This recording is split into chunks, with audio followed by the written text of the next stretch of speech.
গাজার অবরুদ্ধ মানুষের হাতে খাবার ও ওষুধ পৌঁছে দিতে ৪৪টি জাহাজ নিয়ে যাত্রা করা গ্লোবাল সুমুদ ফ্লোটিলা ইসরায়েলি নৌবাহিনী আটকে দেয়ায় ইতালি থেকে যাত্রা শুরু করেছে আরও একটি নৌবহর, নাম ফ্রিডম ফ্লোটিলা কোয়ালিশন। অন্ধকার রাতে সমুদ্রের বুক চিরে এগিয়ে যাচ্ছে নৌযানগুলো। চারপাশে শুধু উত্তাল ঢেউ, কিন্তু মাঝখানে দাঁড়িয়ে আছে এক অটল সংকল্প। গাজার ক্ষুধার্ত মানুষদের কাছে পৌঁছে দিতে হবে খাদ্য, পানি আর ঔষধ। ইসরায়েলের দীর্ঘদিনের নৌ অবরোধ ভাঙতে আবারও যাত্রা শুরু করেছে মানবাধিকার কর্মীদের নতুন এই বহর। বুধবার ইতালি থেকে রওনা দিয়েছে তাদের একটি জাহাজ, নাম কনসায়েন্স। প্রায় ১০০ কর্মী রয়েছেন এই জাহাজে, যাদের মধ্যে আছেন স্বাস্থ্যকর্মী, সাংবাদিক আর স্বেচ্ছাসেবীরা। তাদের লক্ষ্য একটাই, জীবন বাঁচানো। ২ অক্টোবর বৃহস্পতিবার এ তথ্য জানিয়েছে কাতার ভিত্তিক সংবাদ মাধ্যম আল জাজিরা।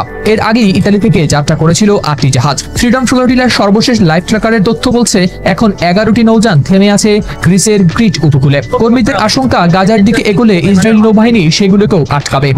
এদিকে প্রথম থেকেই এই অভিযান ছিল এক বড় চ্যালেঞ্জ। মাত্র একদিন আগে গ্লোবাল সুমুদ ফ্লোটিলার প্রায় সবকটি জাহাজ আটক করেছে ইসরায়েলি নৌবাহিনী। গ্রেপ্তার হয়েছেন প্রায় ৪৭০ কর্মী, যাদের মধ্যে ছিলেন সুইডিশ পরিবেশ আন্দোলনকর্মী গ্রেটা থুনবার্গ। আন্তর্জাতিক মহলে এই ঘটনায় দেখা দিয়েছে তীব্র প্রতিক্রিয়া। তবুও থেমে নেই এই যাত্রা। এই ভয় আর প্রতিরোধের মাঝেই ইতালি সিসিল থেকে আবারও নতুন করে রওনা দিয়েছে এই ফ্লোটিলা। আল জাজিরার সাংবাদিক হাসান মাসুদ, যিনি বর্তমানে ফ্লোটিলার এক জাহাজে আছেন, তিনি জানান, যদি একটি নৌযানও গাজায় পৌঁছায় তবে সেটাই হবে অবরোধ ভাঙার আংশিক সাফল্য।